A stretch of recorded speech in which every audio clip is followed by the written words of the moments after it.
Hello everyone, how is everyone doing? The 2021, it's exciting and excited. I've been very excited. I know this is the first time since I announced 9 months ago that I was going to do Pluto in Scorpio house by house that I actually had both time and energy and the flow to sit down and do this. Since it is Pluto in Scorpio, I almost feel like there is no need for me to apologize because the energy of this comes through in a kind of, it's like the first video I made. It comes in a formed, but that form by nature of the energy is formless. So I guess it's an excuse for myself for staying offline for so long. Anyway, I'm not, Astrology is one of the things I do. I also do other stuff. I've been working with some friends to also create a agriculture business, and we've been doing maple syrup and birch syrup and other stuff. So I do astrology when I have time. And anyway, so I'm very happy to finally be back, and um, I'm going to start with the 12th house. So this is actually a video about the 12th house placement, i.e., Pluto in Scorpio in the 12th house.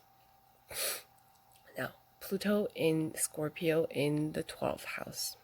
This is my placement, and this is a placement that I call the Black Sun. Now, the Black Sun is something that exists in everybody's tradition. The dark sun, the black sun.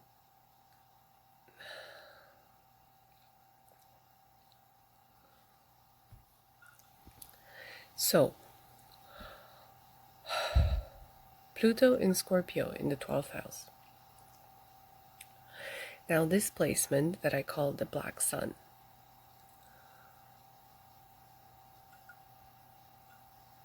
Black Sun means that it is the sun, as bright as the sun, as bright as Leo, but black in the sense of opposite of white here, in the sense of absence of light. But is the absence of light really an absence of light? That sounds a bit silly, unless you think about it. The ancients worshipped darkness as the first light. The ancients worshipped, the procedure of the rituals of welcoming the dawn. The dawn being the sun, with the sun coming, it's a sun ritual. But darkness here as the first step towards the dawn or the sun, i.e., it's the darkness of night that gives birth, gives form to the time space that brings out the sun. So, think of as a time like 4 a.m. in the morning. It's dark, completely dark. There's no stars anymore at that time. There's no moons anymore being illuminated usually. And the sun has not yet shown its form, not on the horizon. So there's a brief moment of what we call darkness.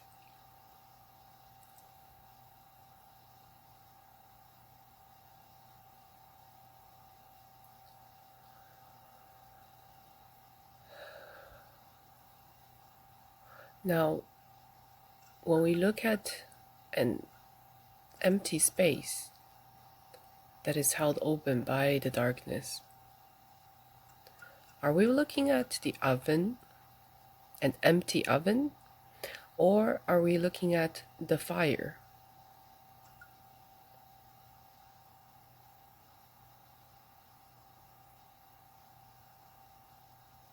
Because this is an experience, part of our language, about staring into the darkness. Well, see, if you are staring at something, there's a light emanating from the eyes having formed themselves. Then if you're shining eyes into the darkness, is it really dark? How could it be dark if there is light shining upon it?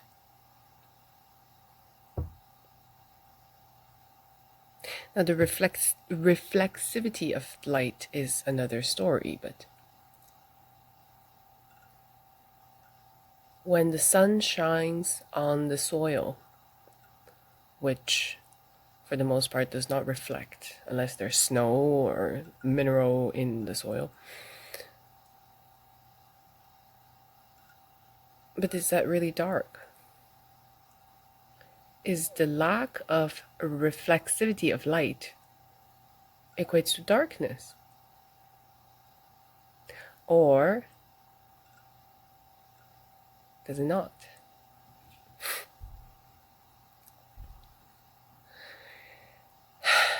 And that is basically the metaphor for talking about the lakes of memory in this position, in this 12th house, Pluto in Scorpio. Because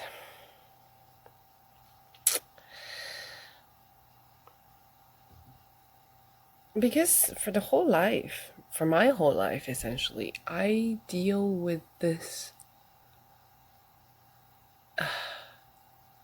It's not even like that one tries to wear a mask, Actually, the Pluto and Scorpio energy promotes the taking off of masks. But being that the 12th house is would be the most non-materialistic house out of the whole system, being the last house, the process of dissolution, that the manifestation of Pluto in Scorpio in this house is always like a trickster energy. As in, what is manifested consciously, i.e. visible, is... I mean, this is true for everything, for everyone, conscious brain being part of 5% of the whole thing. But this position, I find there's a particularity to the unconsciousness of it, meaning the manifestation, even if it is consciously driven, is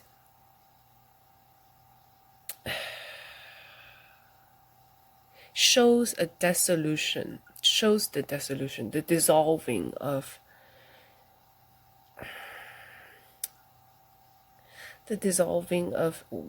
everything. But Pluto in Scorpio here particularly would pertain to the dissolving of truth. Now, what does that mean, dissolving of truth?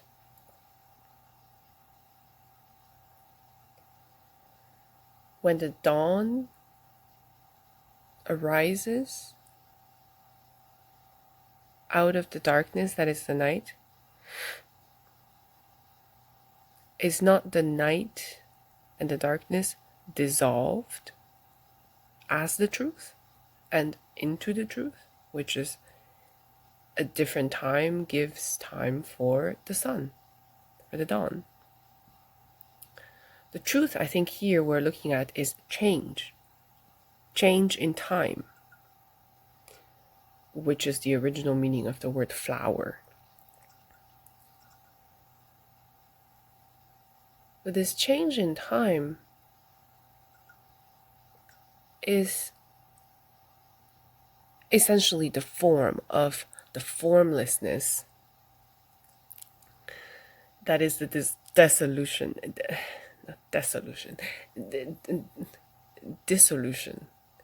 dissolving of this house. It's the dissolution of truth. In a way, it's like as if truth, dissolves in a glass of liquid. This is the energy of the manifestation of this house. No matter if you are, it's just like all the world's a stage. No matter if the manifestation itself might seem very organized, the organization of this is the complete dissolving of all psychic and material, like psychic material and material spirit. Because, the most important question to ask when reading a natal chart is, where do I come from? Because that's the beginning. That's how you start. But this is often a problem for this position, because where do you start? Where do you find the place to start in a dissolved cup of liquid? Is this part more than this part, then this, then this, then this, a better place to start? Do they even have any difference besides locationality? These are seemingly unrelated questions to astrology, but they're not. Astrology, from my point of view, is the bridge between the material and the non-material. Often people think astrology is a purely spiritual practice, which is just not true. I mean, ancient people often marked out roads, cardinal points for building, and territorial boundaries of a nation with astrology, with the stars telling the safe space or the space. So the astrology for me is not a purely materialistic or spiritual thing, just like our world isn't. It's both. It's both. This is material. See, this is material. I can squeeze it. I can poke at it. I can feel it, my warmth. But this is also vibrational in the sense that they are like, a symphony, like they fit together, and in that sense they're not. When you really think about the DNA and how it works as, quantas of vibration. So it's both. Anyway.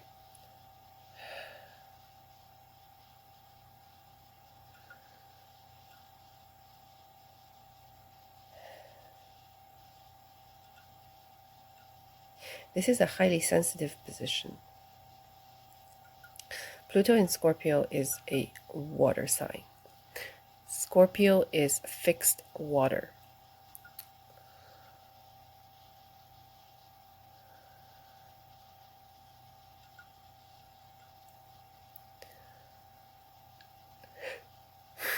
I think the experience of being sensitive is inherent in this position, and the experience in the social context we're living in, it's how do I say this? It's very unlikely if you're watching this video that you were not blamed as a child for being overly sensitive, especially in areas of sexuality and individuality, which includes creativity. This was particularly my experience, but I have found with a 12th house emphasis, people often have this kind of problem, because 12th house is one of the most permissive, like the energy kind of flows in and out of the, it's a position in the chart where dreams, where collective memory, where all that stuff that is remembered by fixed water, like a lake, underground streams, so on. These are areas where what is being connected to through the energy is not often of this world, both in this, like, as in like this present life, and also locationally, because this is a position that grants, some people might call it channeling. I don't really think of it like that, but it's kind of a traveling thing, of entering into the spiritual realm, but as I just said, particularly of the collective memory realm. And this is an area that is these days more and more getting attention, because the study on PTSD is getting better and better year by year. And because of human history, because of ancient history, and I do have a background in ancient history research is kind of why I wanted to talk about this, this kind of stuff, because collective memory in our context implies collective trauma, because human history has a lot of trauma, and relatively recent in terms of timelines for a collective memory. So it's often the case in this position, people with Pluto and Scorpio in the 12th house, that they, since they were young, it's Pluto Scorpio gives a guttural feeling, a impulse, a kind of, you cannot it's an involuntary nervous system operation. And with this in the 12th house, oftentimes as kids, especially in times of stress or joy or danger or things like this, that door inside that opens up to collective memory and karma, and also, kind of collective memory ultimately is just a pool of holding, what options were tried, what did people do to react in a situation similar to what I am in. So oftentimes in those situations as kids, the Pluto and Scorpio in 12th house connects to the collective unconscious, collective memory, and collective trauma. So it's you start to kind of get at what I'm saying now. These people would be the kids when they were young to complain about things that adults and people in their family would really just say, like, dude, that cannot happen, that's it's not true, or you're thinking about way too much things, or you're paranoid about something. But this is because other people don't have Pluto in Scorpio in the 12th house, If they did, if for some reason you had a parent who also had Pluto in Scorpio in the 12th house, your childhood might have been different, being more understood. But this is highly unlikely, given that you have Pluto in the Scorpio in 12th house, that you would have had a family like that. Um,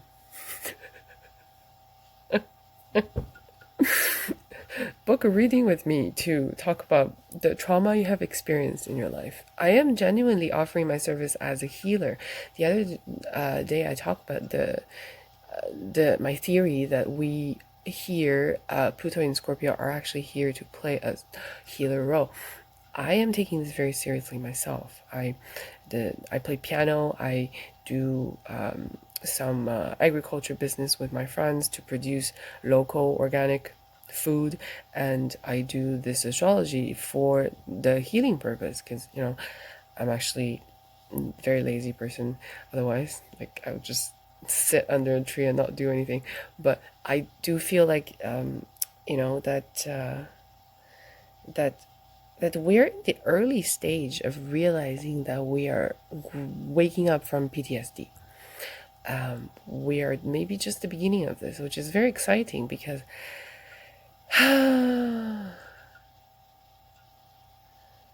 because as Bob Dylan said, you can't fool all of the people all of the time.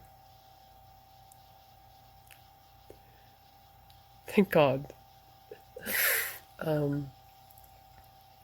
No, but anyway, this is a way to say that this position gives sensitivity. And I call this evolutionary sensitivity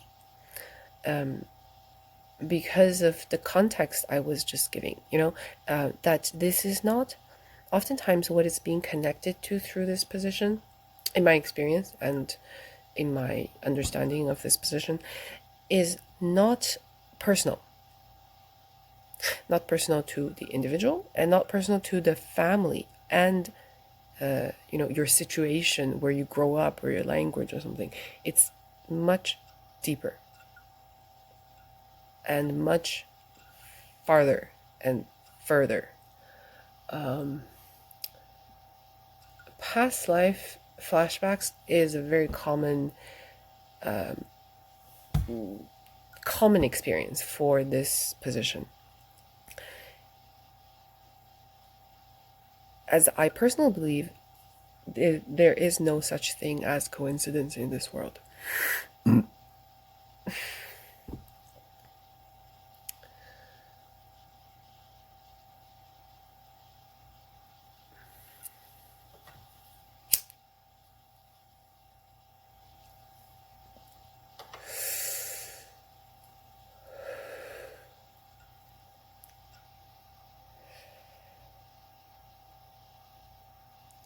Which is another way to say all those sensitivities you feel, there is nothing wrong. There is nothing wrong with you that you feel more sensitive, that you're more sensitive to certain things, that you can, like me, hear calls on the wind. That's not weird. That is what I call evolutionary sensitivity. Because, I think about it. This is a kind of idiographic experience that only you are experiencing. It means you're unique in this experience, and it means this experience happens to you for a reason.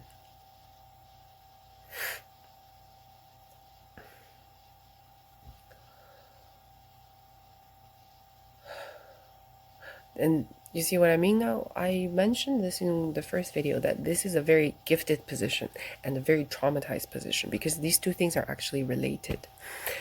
A child, very sensitive. In a perfect world where that sensitivity is honored and gently tended to, trauma would not really occur. But we don't live in that world. We live in a world where children do not get nearly the attention that they, I would not even say deserve, necessary for facilitating who they are. But in this position particularly, because of so much experience that is unique to yourself that other people do not experience or cannot experience. This is why this position is often called the position of the mystic or the outcast.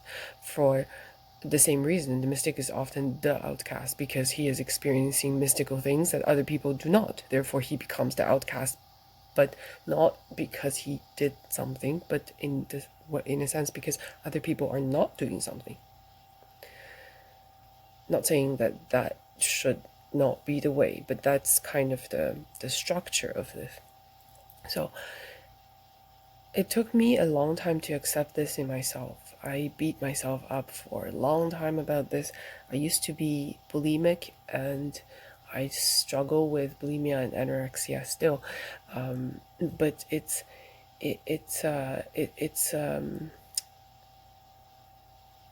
this is often something that goes with this position because those who have gifts that other people don't understand are ostracized in our society growing up. It doesn't really matter where you grow up. People might not necessarily literally call you a witch, but ostracization, bullying takes form in many different forms. So this is not something I need to really expand on for you guys to understand. Although, again, call me to book a reading, email me to book a reading, not call me, but email me would be the best way. And let's talk about all these traumas, because that this is the way we will move forward. All this astrology, in my opinion, is not just a quick fix or make you feel better. It's for you to know yourself and to get on the journey of collective healing, because I don't think this is a joke.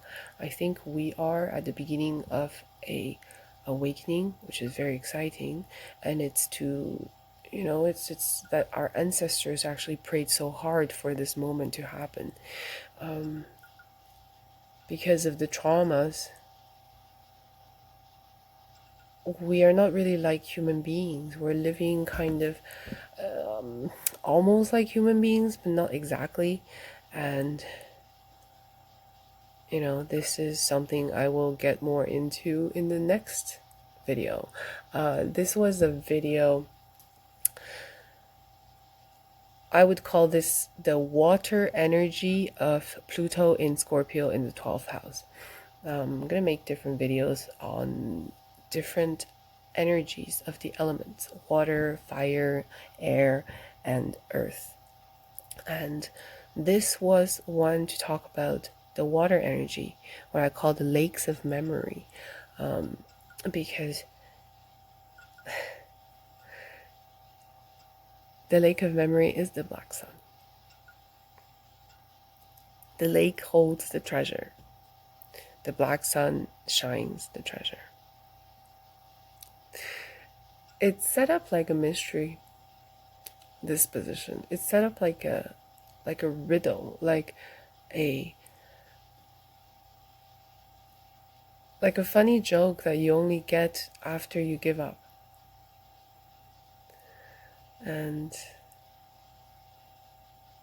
But that is the evolutionary sensitivity, that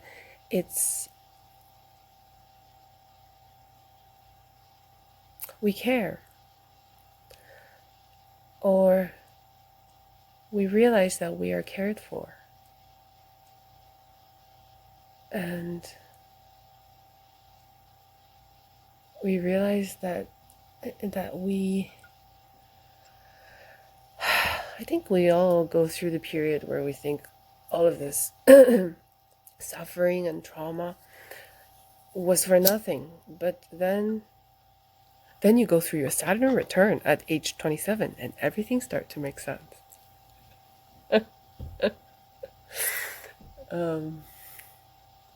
If you're confused, email me to book a reading. Well, I'll help you with the Saturn return. It's not easy. Astrology is supposed to help, really, as a very gentle kind of friend, not as something like, astrology is not, this is the way to be, or this is gonna be like this. No, I don't really do predictive astrology. I don't care. The future should be in your own hands, always.